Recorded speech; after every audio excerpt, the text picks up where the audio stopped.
The contrasts are there. Osaka and Nara couldn't be any more different, even more so than Kyoto. Osaka filled with its hustle and noise day and night, Nara with its quiet beauty and history. Our journey starts early to avoid the crowds and hopefully the brunt of traffic in our attempt to escape the big city and find some calm amongst the trees and temples of Nara.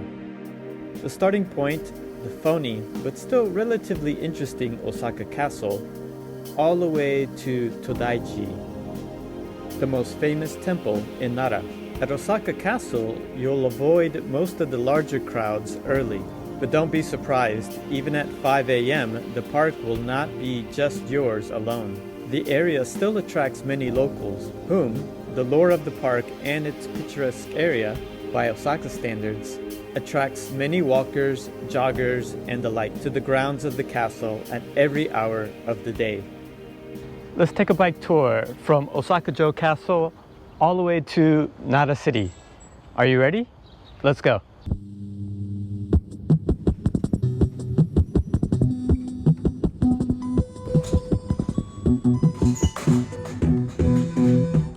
Help support the channel, hit like and subscribe if you haven't done so already, or your bicycle tire will go flat. Starting from the castle, we will work our way down and then east following Highway 308 to Nara. We will follow this route all the way through the mountains and into Nara. Traffic was pretty light considering it could have been much worse. We rode at a pretty good pace until the flat ground started to rise up, until we started to see hikers walking towards the trails along the same path, as well as other cyclists abandoning their attempt to ride up the hill. We still have the legs to ride, for now. Okay, it's getting too steep now. That was fast. Local Route 308 is known as the steepest road in Japan. We'll ride, push our bikes up the large steep mountain range and then follow it down into a valley. From there, we will hit the smaller mountain range and push our way up and down that mountain as well. We didn't know just how long or how steep this route really is. Many people describe it as hell, and it really is. It's a relentless uphill with no end. It'll go on for hours, just up, up, and more up. The area surrounding this path is beautiful though. There are many small temples and bamboo forests to explore if you're tired of pushing a bike uphill. For those more interested in hiking, it's a really beautiful and natural area that has many great hiking paths. It's a famous pilgrimage trail for those looking to do something on foot. Unless you have the calves of a mountain goat, expect to push your way up the entire time. There is absolutely no flat ground on this road. I was surprised to see people driving up and down this area in their cars. The smell of roasted transmission fluid and burning brake pads and brake oil filled the air every time a car passed. Reaching the top felt like such a relief and a grand accomplishment. The road started to level off, and for a short time we could ride our bikes until the road turned into cobblestones, back to walking. At the top was a small village station called Kuragari Pass. It's the easternmost point of Osaka and the crossing point into Nara Prefecture. It was a quaint and quiet area. Fresh eggs for purchase, payment method, cash, and the honor system. You drop your coins in the box and take the amount of eggs you paid for. There are a few restaurants here, closed of course, but maybe summer weekends they're open selling noodles and shaved ice for the weary. This area has a famous rice paddy area. It's probably beautiful in late summer. Now they are all harvested and brown. I prefer it this way. It reminds me that I'm not going to get cooked by the summer heat. Downhill we go. It can be very scary if you're not used to going down. I love speed, but Taide was less than enthusiastic about it. Downhill was great fun, but be careful. There are still cars on this route and people walking. How was that? Huh? How was it? Weird. Huh? Weird? No, how was the hill? Not my thing. Were you scared? No, it's just weird because the brakes get used to Yeah, they're not. They're kind of squishy, right? Yeah, front brake. Which one? I just want the back one. Yeah. Your brakes will get cooked on your bicycle. Be sure to have plenty of wear on your brake pads before you take this route. If your pads are about halfway, it's probably best to change them out for a new pair. We literally grinded down the brake pads by more than half on a new set.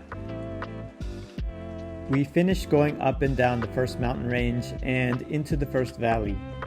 A small time was spent going through the town before the route eventually made its way up towards the next mountain range.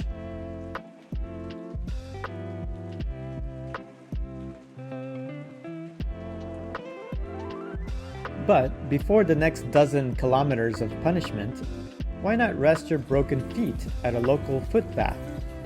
This place is called Kanki Foot Bath. No, not kinky foot bath, Kanki.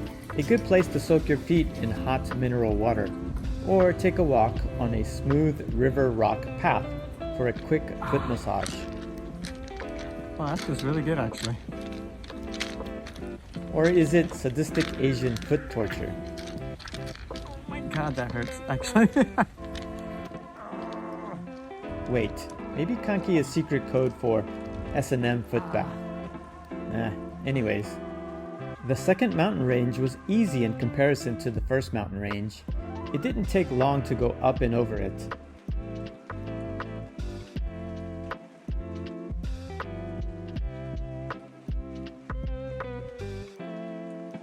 A few bamboo groves along the way as well.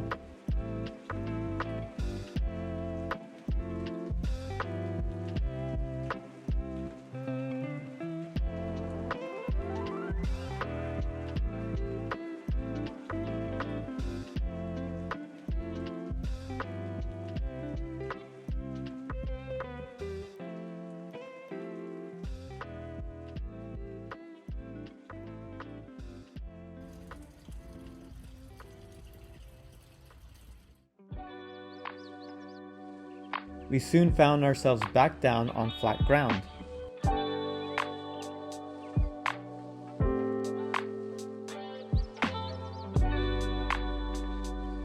The main city area of Nara has many restaurants. There are plenty of places to eat something delicious.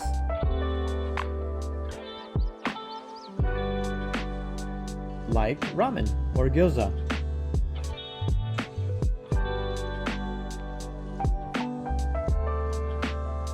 The path through the city to Todai-ji Temple can be done any which way. Just go east until you hit the mountains. It's best to use a map app on your phone and follow whatever route it suggests.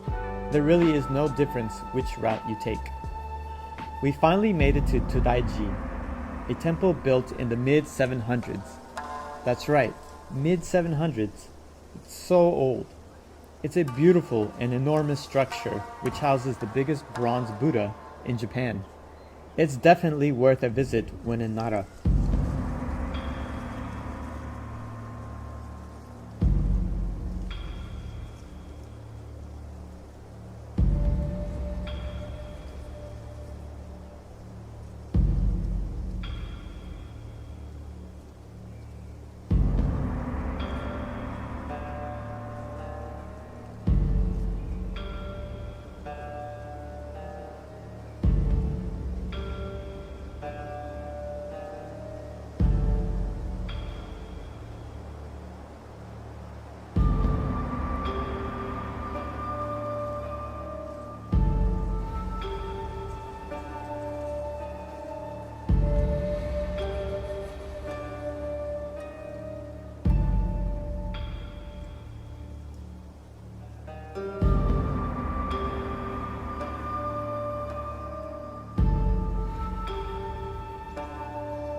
Don't forget to say hello to the famous Nara deer on your way out. Their cries for snacks are the things of nightmares.